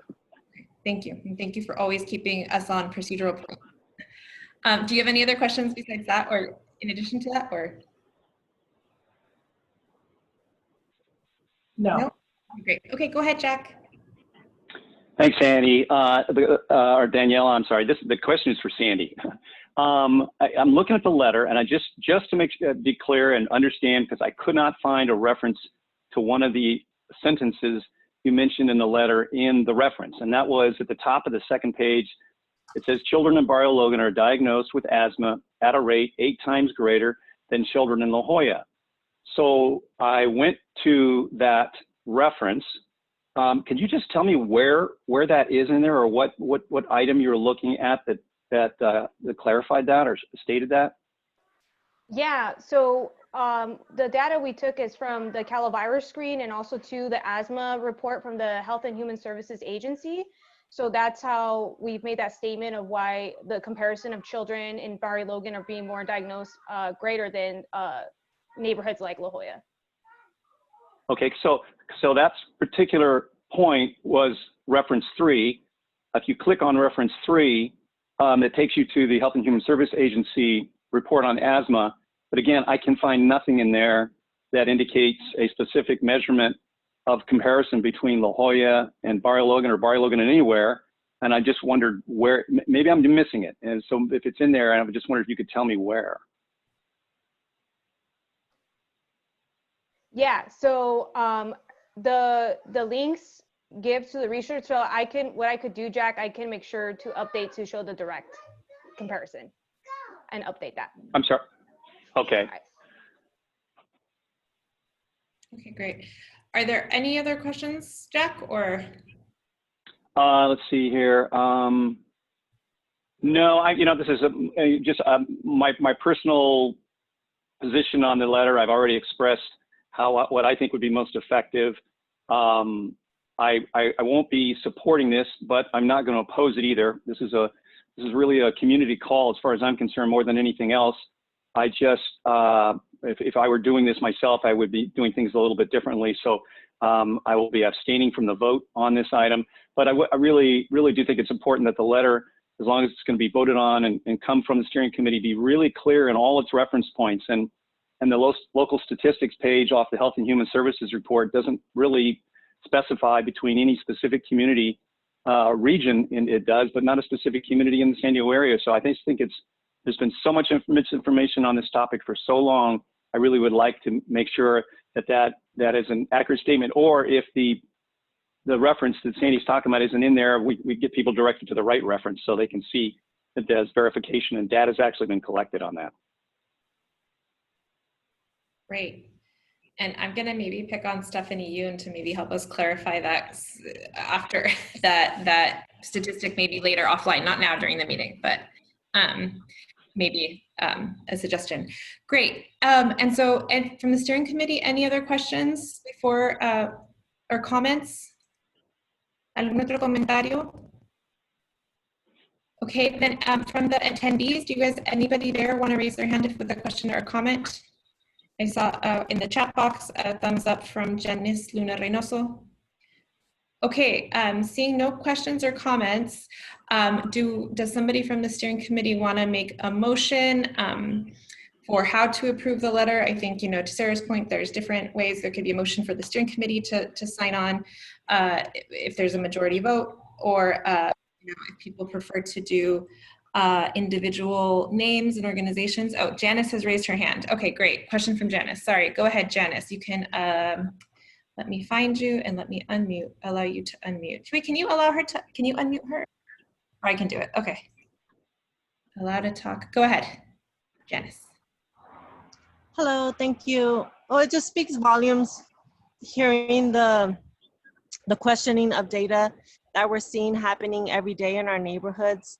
So not necessarily having to reference the data, but seeing that our children are suffering from asthma. It would be nice if that was also a point that you were concerned about, Jack, the data and the stories, and actually meeting with the residents from the neighborhoods of Logan and National City that have comparable suffering of asthma. So it just speaks volumes. But also, I want to reference the data that we're all too familiar with growing up and defending our neighborhoods and our children's lungs, is that it might not have the exact comparison with La Jolla. It's something that we do when we present, but when you look at the county statistics and the data of the asthma rates separately, it's not going to have it in a statement that says, you know, National City or Logan Heights children have these rates compared to La Jolla. No, it's separate statistics that you're going to be able to pull from the county readings. Okay, we have a 3-4-60, which is countywide data, which is three causes of 4 chronic diseases that lead to 60% of premature deaths in our communities. 60% of our community members are dying prematurely due to environmental injustices. So that's countywide data. We've memorized these numbers. And so if you look a little deeper, not necessarily with the quote that it is in comparison to neighborhoods such as La Jolla, these are things that we've extracted with that data. So I just want to, you know, speak to that, you know, that we're very passionate and that we're seeing our children suffer, and then just to have it questioned as a resident, as a mother in these neighborhoods, it just speaks volumes coming from you. So thanks for sharing your opinion. Okay, thank you for that comment. I think, so I just want to summarize that Stephanie Yoon says, yes, we can chat later. So we do have a medical expert, thank God, who has experience in social determinants of health, so she can help clean up. I think, you know, Jack's point was to make sure there's a clarification of data so that the letter is accurate, and, you know, that, you know, hopefully that doesn't negate the reality of people living in the community. Thank you for your comment, Janice. I'm seeing also Joy just mentioning that there's some other data point that shows disproportionate rates of asthma ER visits for kids in the 92113. So we will definitely work to get, you know, make sure any edits are, references are correct. And just a comment to me in Spanish privately in the chat box from Montserrat Hernandez saying that she's in favor of the letter. So with that, I want to open it up to the steering committee for ask if anyone wants to make a motion for how to proceed. So if you want to make a motion, go ahead and unmute yourself. Just. This is Joy. I would move to support the letter. Okay, we have a motion to support the letter as is? Yes. Okay, is there anyone that would like to second that? Daniela, I just maybe have a question. This is Larry from the Port. I'm wondering, I know Sarah mentioned that there was some concern about having the individual names listed. I'm wondering if Sarah or maybe any other industry representatives would be more comfortable if maybe the individual names and organizations weren't listed, but if it came from the steering committee as a whole. And I don't know if maybe Mayani is our chair right now, but maybe if it could just be, we could all take a vote on it, but the letter, instead of identifying individuals and individual organizations, would be signed by the chair. So I just wanted to put that out there. And then, yeah. Does that sound, so Do you want to? It's a question for Sarah and other industry reps. Okay. Does that? Well, I'm not sure it's just an industry thing. I think there's a lot of organizations that have policies that you know, and that might be true for some of the other government agencies here, that you're not allowed to get into something that appears to be political without running it through your chain of command. Yep. Is my only point. And this is true for both letters, by the way. I just want to make sure that we're not singling out this one letter, but both of them that are being presented tonight. No, thank you, Sarah. I think that's a good point. And I do think that maybe after this, we can go back to maybe our charter subcommittee and maybe clarify how we sign letters. But I think if we can specify in the motion, I mean, I think if we can, and I don't know if anyone on the air district, I mean, I think if there's a majority of the subcommittee, of the steering committee, we can just do a general subcommittee vote. I mean, a sign on, if that were to make sense. Or yeah, I'd be willing to amend the motion to include that. Okay, and I am seeing in the chat here, just to share, Stephanie Yu saying that she would support the letter with revisions, and Liana saying that she agrees to have the letter signed by the chair of the steering committee versus listing individual and organization names. And I see that Jack has a question. My question is, we actually don't have chairs of the steering committee, and so right. So if folks want to amend the charter to have that, we can do that. But right now, I'm not sure who would fill that role, if it would be, as Larry suggested, an air district staff person.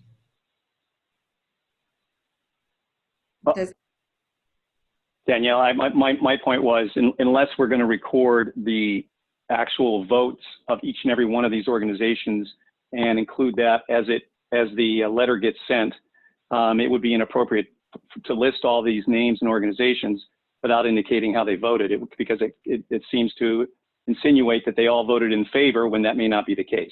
Yeah, and so I think it'd be most appropriate to indicate that this was supported by the steering committee, by a majority of the steering committee. That's the best we can say at this point, if in fact the vote goes that way. So then I'm hearing that there could be maybe a proposed amendment specification to your motion, Joy, would be a motion to support the letter with revisions indicating a majority of support, that it was not unanimous from the subcommittee, that would be signed by the AB617 steering committee, and that with some revisions on the statistics and the references. No, my motion was to support it without revisions. So, okay, without revisions. Okay. Yeah. So maybe somebody else needs to make a motion if that's what we're going forward with. Oh well, that's your motion. I mean, is there another motion? Or would someone like to second Joyce, or would someone like to make another motion?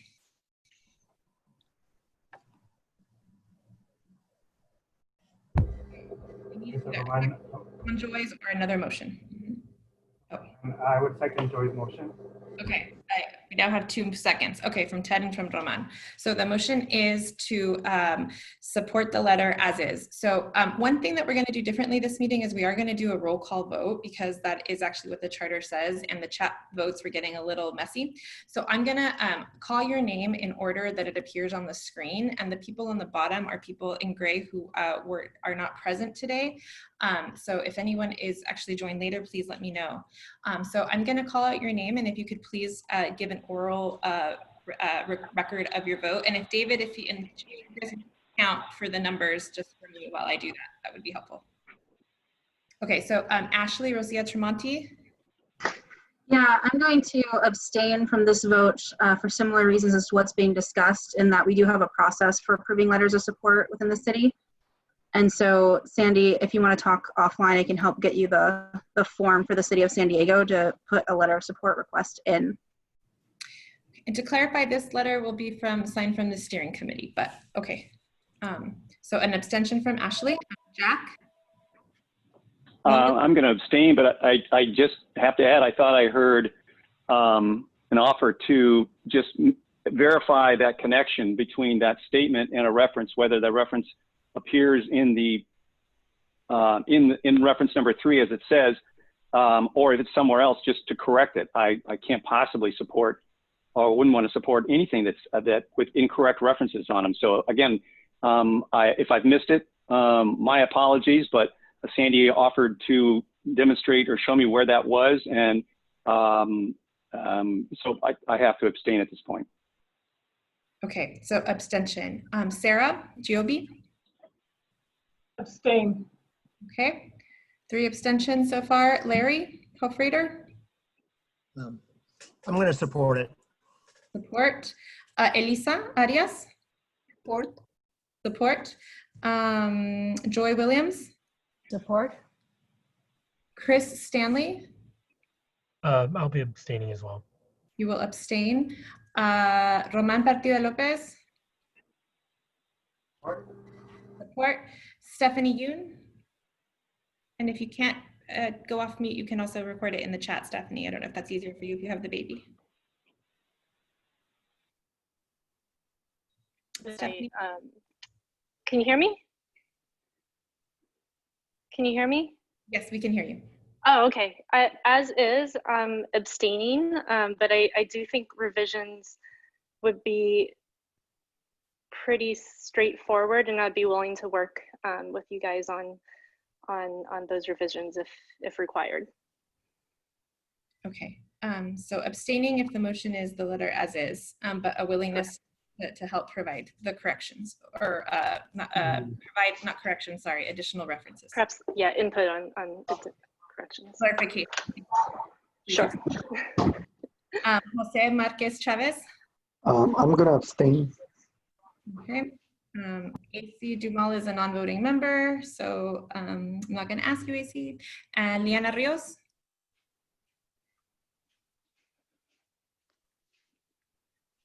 Liana, are you on still with us?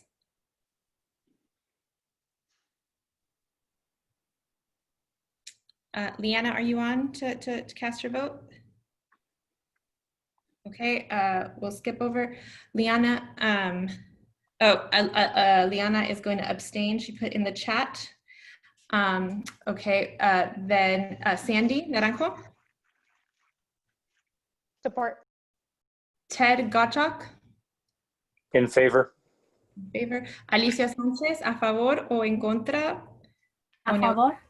A favor, so in favor. Margarita Moreno. Sí. Margarita A favor. Perfecto. Salvador. I will support. Support. Montserrat Hernández.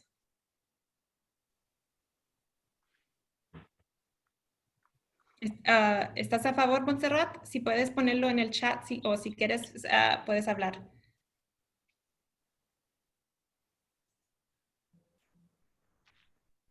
Montserrat, ¿cómo quieres votar? Montserrat, are you there?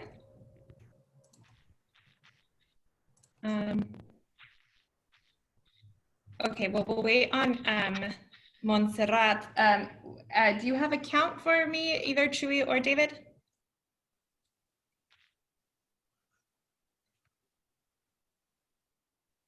Yo a favor. Okay, Montserrat is a favor. Gracias.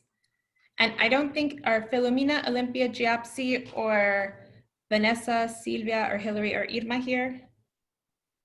Seeing that, just confirming that they're absent. Okay, so with that, we have 18 members present today. How many, do you have a count, Chuy or David? Hi, Daniela, this is David. For support, I have 10, and I'm counting the abstains right now.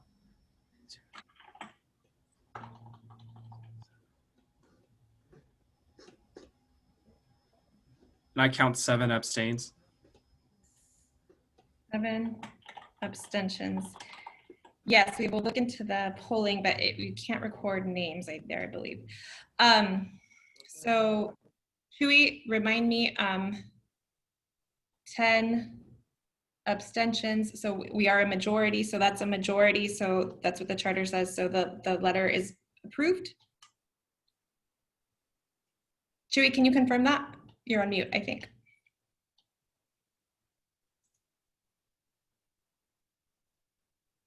Yes. Okay. So that is, so the letter is passed, and to just noting that if there could be at least the concession to at least note that it was not a majority or unanimous vote.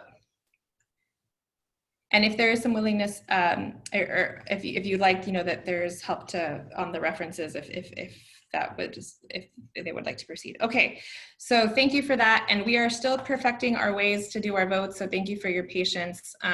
The charter does say that virtual votes, we do roll calls. So we are trying to find our way forward. With that, we have 8 minutes left, so we're probably going to go a little bit over this evening. So I'm sorry for those of you that it puts in a difficult situation. We want to welcome Steve Theantu from CARB, who is going to provide an update on CARB's response to the Navy ship fire. So Steve, if you want to go ahead and unmute yourself and show your camera and proceed. Hi, good evening, everybody. My name is Stephen Tantanu. I'm in the Monitoring and Laboratory Division of CARB. I'm also here with Charles Pearson, who is manager of the Incident Air Monitoring Section, and also my branch chief, Ken Stroud, of the Community Air Monitoring Branch. So to start off, let me begin with a little background here.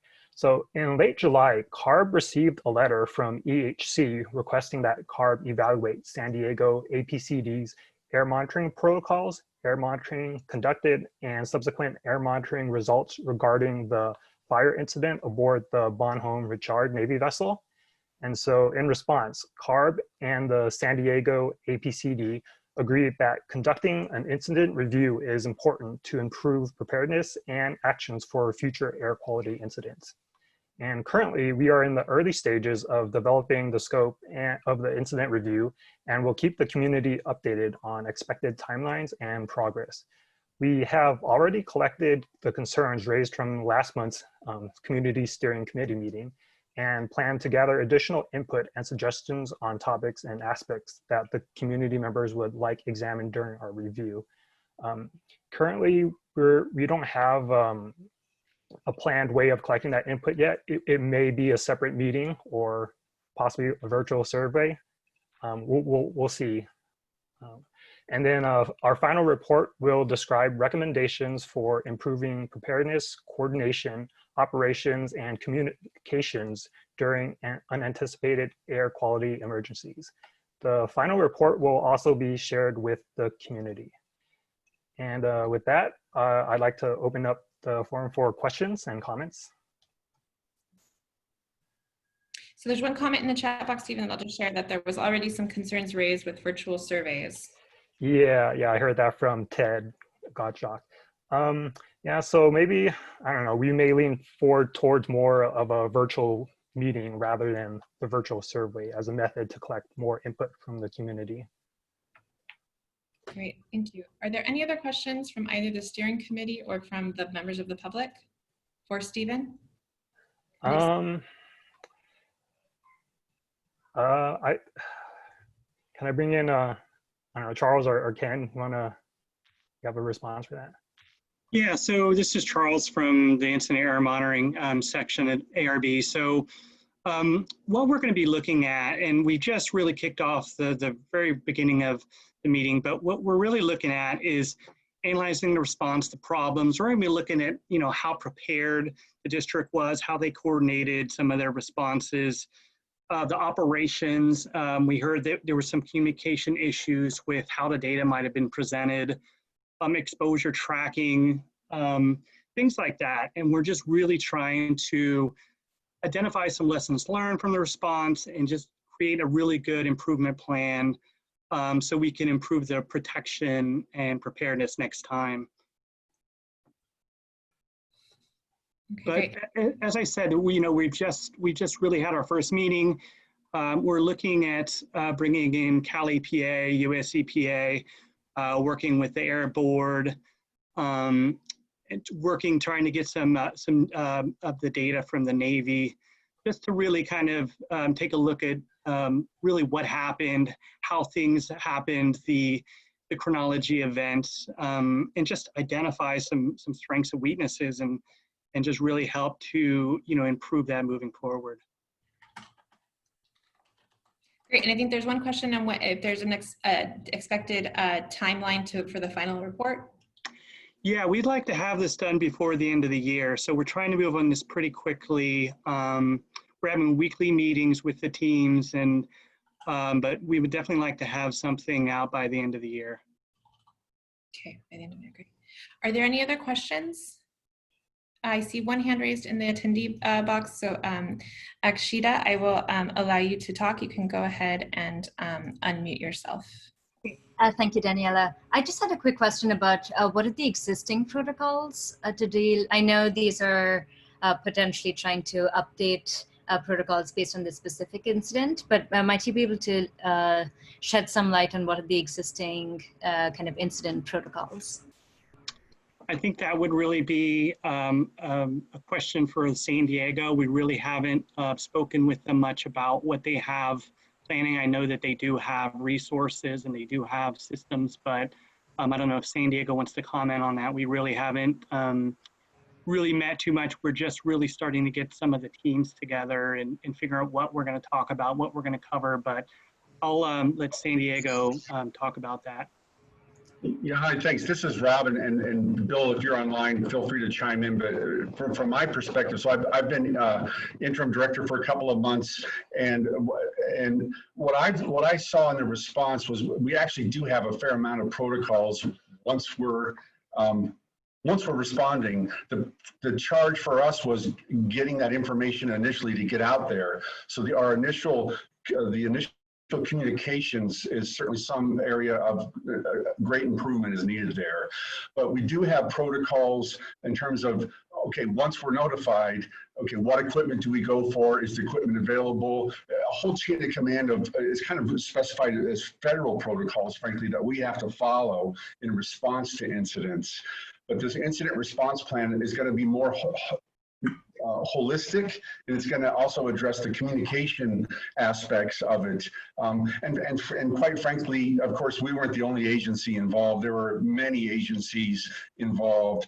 And so we want our incident response plan to specify which other agencies do we contact, or who's supposed to contact us, depending on the type of incident. So we do have procedures in place, but I think it's the communication part of it that we need to do a better job identifying and documenting, and then moving forward. So that's my perspective.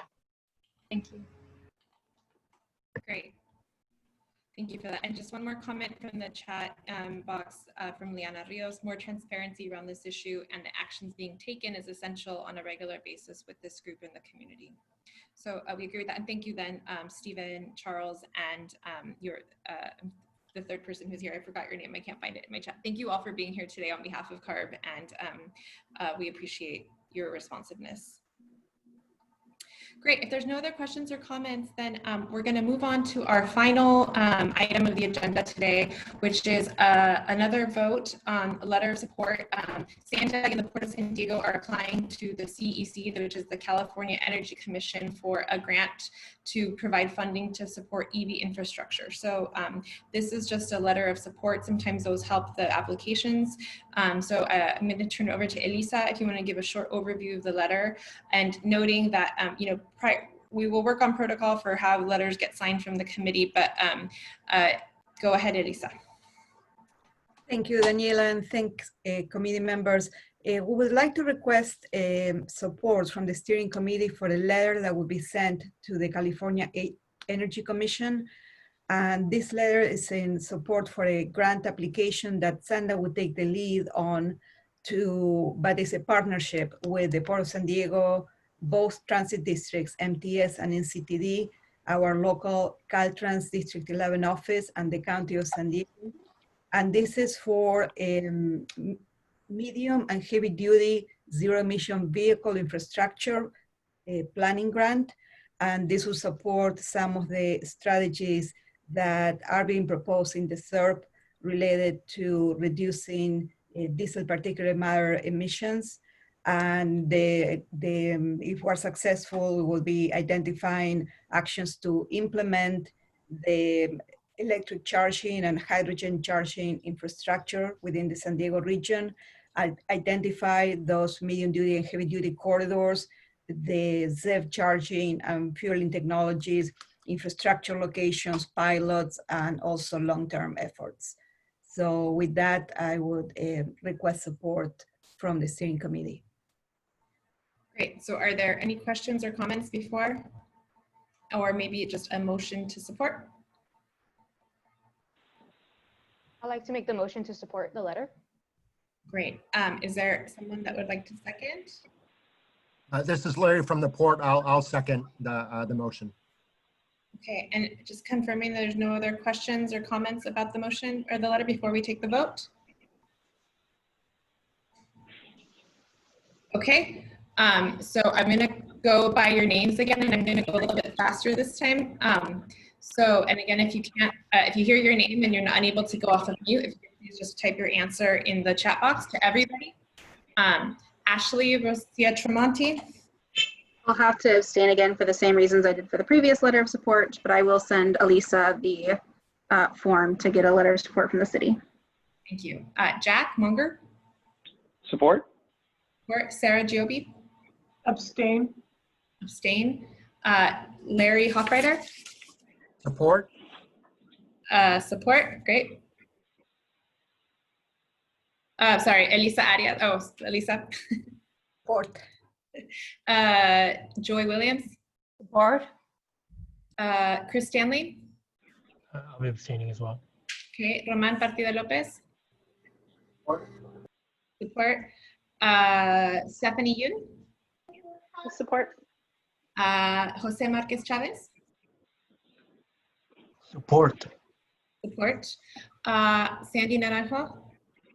Support. Oh, of course, you made the motion. I'm in favor. In favor. Alicia Sánchez, ¿estás a favor de la carta? Support. Aprobada, no. Muy bien, support. Margarita Moreno. ¿Estás a favor de la carta? ¿Todavía estás aquí, Margarita? Aprobado. Perfecto. Salvador Razo Abrica. Support. Support. Great. And then Montserrat Hernández. Sí, en apoyo. Apoyo. Perfecto. And Liana Rios typed support in the chat box. So we have 3 abstentions and the rest support, no votes, so it passes. And I think that maybe that we can specify that just be signed by the steering committee generally, not necessarily listing names.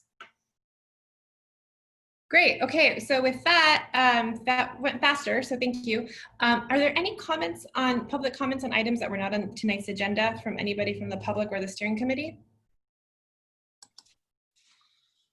Okay, hearing none, my closing remarks are thank you. I'm sorry that we went 4 minutes late. I want to thank Helen Arnstenstein, who is our interpreter, who has been doing a wonderful job. Helen, I got feedback from the folks, so thank you again. I know it's hard work to sit with us. Daniela, this is. Oh yes. This is Jack. Can I just make a quick comment?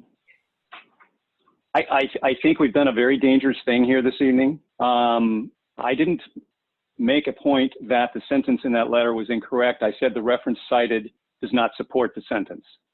That is sloppy. That kind of work, that kind of approach is exactly what got us into this mess of lousy air quality in random communities all over the state for a long time. And if it's ever going to be corrected, I think we as a committee have to insist and be very specific about supporting our statements with facts and with specific cited references. And if they're not correct, correct them. But the fact that we were willing to go ahead with that tonight is very, very concerning to me, and I think a big mistake. So I hope there would be an opportunity to find out where that reference is that was cited, or include the correct reference or something to make sure that when ultimately the Board of Supervisors reads this letter, they're not going to just think less of the recommendation just because it was poorly written. Well, I appreciate your comment, Jack. Thank you. I do want to signal that I do believe there was I believe sometimes on the virtual it's hard to understand each other and hear each other and use the right words. I do believe there was a willingness from Sandy to work with Dr. Yoon to just confirm the reference and to be more specific and provide that clarification. So I do want to recognize the importance of being accurate, and I believe everybody agrees with that, and particularly when we're talking about serious health issues. And I do believe that everybody on this was passionate because of that. So I appreciate every Tuesday that I meet with you all, how dedicated you are to improving the air quality in your community and making sure that the work you do is held to a high standard of professionalism and technical standards. So I do just want to recognize that. And, you know, for my list for the September meeting, we will definitely between now and then come back to you all in September with some clarification on how the processes for support letters. I'm glad we have a charter, because before when we started, you didn't have a final charter. So now that we have the charter, we need to maybe use that, and maybe there could be some clarification there. So we will work with Air District staff to provide that. In September, when we meet, we will have a summary of the workshops on the CERP. And I know the Air District is working hard to get some materials for the CERP translated, and there will be simultaneous interpretation for those meetings. We will make sure that everybody who attended this evening's meeting receives the flyer for the notice for those meetings, which will be, again, in Spanish and in English. And so with that, are there any other closing comments from anyone from the Air District or any other members of the steering committee?